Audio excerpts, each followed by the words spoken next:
So our sister missions and us, we're gathering so that we can actually share more information about those folks who might be unhoused, might be hurting, might have mental health issues, might have needs that we can't even fathom, right? My name is Sandi Polzin. I'm the Executive Director of Hope Gospel Mission. And you are?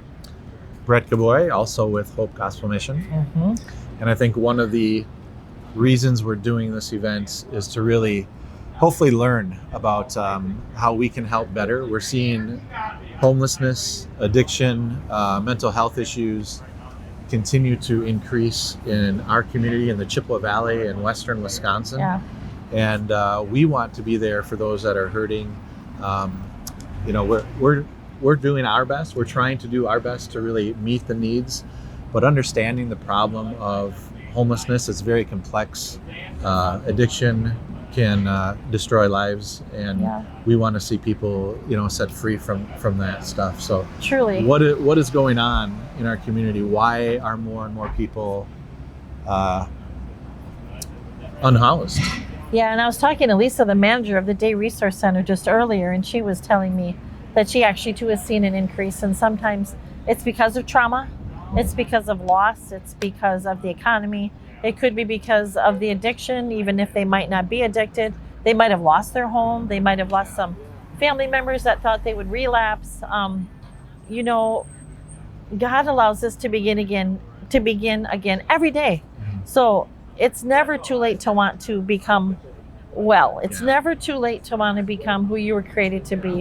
And I think as Hope Gospel Mission, Haven House, a Day Resource, our community at large, if we pause and learn more and listen to what the folks would want us to learn, don't you think we can do even that much better if we learn more? I think just if you look at the Eau Claire and Chippewa Valley and Wisconsinites in general, when there is an issue or problem, people do step up and help. And I think we can. I think we can learn. There are people that are struggling. They're falling through the cracks. They turn to drugs. They turn to alcohol to mask the hurts in their lives, the trauma in their lives. And we're seeing more and more of that. And with that, the population of unhoused increases, and we can try as we may to help, but what we want to do is learn what are the best ways, what are the most effective ways to help. And there's many resources here already in the Chippewa Valley. It's our desire to collaborate and not duplicate resources. We want to be seen as a resource in the community, but also bring awareness to all the other resources there that people may or may not know exist. Well, and you were an integral part of trying to set up the schedule for who's going to sit with us for the next 20-ish hours now going into this.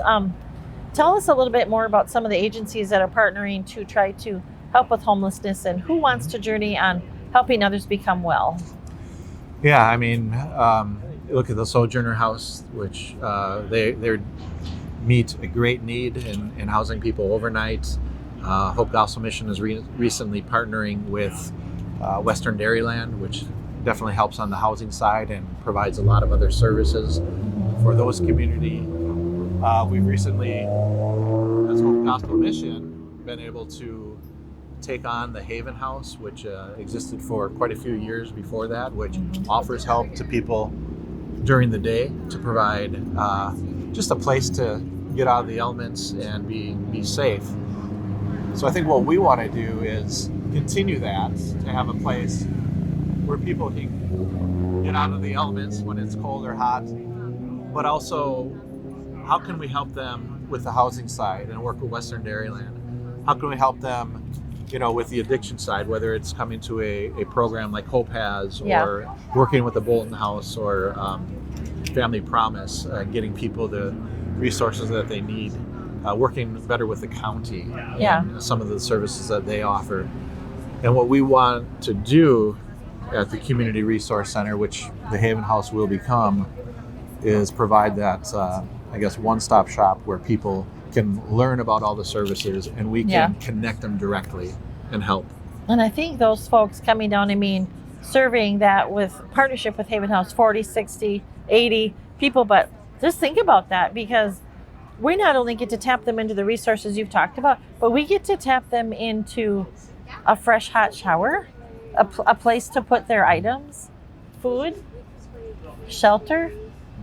We get to share a positive message with them. We get to even maybe help them find a job, build a resume, apply for Badger Care, things like that. I was talking to Lisa about, but it's really about listening.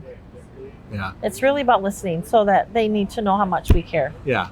And I think that's key. It's just being there, trying to develop relationships with people, to gain trust, and loving on people and say, hey, what's the long-term plan here? You know, is your plan to be homeless for the next 5 years, or what actions can we help you take to get out of here, to get from here to here? Yes. And then once they're there, to there, Yes. to a stable place in life. Absolutely. And it is a process, but I think we've seen that a lot of people struggling are hurting, and there needs to be trust and there needs to be love.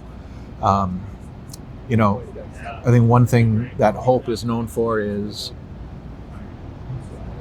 helping people get to a better spot on their own, and then seeing them improve. So whether that's finding stable work, being able to be in a home, an apartment stably, providing for themselves, financial literacy, all those things that the tools that people need to be stable are something that we want to do. Yeah, absolutely. You know, whether it's at the Day Resource Center or in our programs, and again, other resources. Well, in a little bit, just because we're talking about resources, we're going to actually have the Eau Claire City Manager and the CEO of Western Dairyland. So that'll be really neat to pick their brains and enjoy that conversation. And we'll be back in a little while talking with them. Yeah. Thanks, Sandy. Okay.